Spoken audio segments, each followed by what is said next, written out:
Do you have a pet peeve, something that really irks you, that anytime it happens, it makes you cringe? I do. I actually have many, but one in particular is when people do not use good hand hygiene. Whether this be them not wash their hands after they go to the bathroom, not washing after they change a diaper, or not washing after they cough or sneeze in their hands, I cannot comprehend why people would not take a few extra seconds to wash their hands and prevent the spread of infection. It only takes 15 seconds of scrub time to effectively get your hands clean. Plus nowadays, anywhere you go, there's pretty much isogel available to clean it. I'm not for sure when this pet peeve started, but I know that being in nursing school and being a nurse has helped to make it worse over time.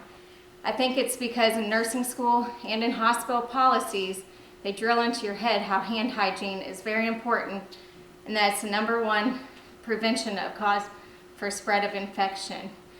So it's important to educate people on going and washing their hands correctly. One event in particular that really irked me was when one evening me and my husband had been out shopping and we decided to stop by a sports bar to get something to eat. When we got there, I needed to run to the bathroom, so I went in there, and obviously when you're sitting in a stall you can see people's shoes that are next to you. Well, the girl next to me had short brown Ugg boots on. When she got done, she got up, bypassed the sink, and went straight out of the bathroom. I just shook my head, and then when I was finished, washed my hands and started heading back to my table. Well, as I was approaching my table, I saw a waitress walking away from that area who had on short brown Ugg boots. When I got to my husband, I told him, please tell me that was not our waitress. He just kind of chuckled at me and asked why, and I explained to him. He, of course, begged me not to say anything to her, so I didn't. But stop and think about that. Your waitress who's handling your food goes into the bathroom, wipes, gets who knows what on her hands, and then goes, grabs your food, may push stuff back onto the plate, is dealing with filling your cups, brings you it, and then you're eating this, drinking this, and getting who knows what into your body. Gross, isn't it? Another incident is we have a nurse's aide at the hospital who does not like to wear gloves, very rarely washes her hands. We're always having to report her not being compliant with this. Well, since we're long-term care, we obviously deal with cleaning a lot of bowel movements, and we have MRSA patients.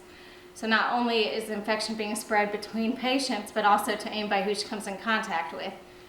For example, if we do carry-ins, there's a bag of chips or something in there, she reaches in, contaminates the chips, you come along, you eat it not knowing, and then you're consuming that. So that's also gross. Then think about cold season. People are coughing, sneezing, not thinking of grabbing a Kleenex or coughing into their arm. So then they're touching things and you're getting that on you. And they don't always think of washing their hands or grabbing some isogel. So it's just making the cold go around even more. I've noticed this getting a little better since isogel is available in several areas, pretty much anywhere you go now, and a lot of people carry the little things. So hopefully education will continue to get that going. So now that I have you grossed out, you probably can understand where I come from with my pet peeve. And hopefully next time you think about skipping washing your hands, you'll think twice and go back and do it. And then we can help together not spread infection as bad.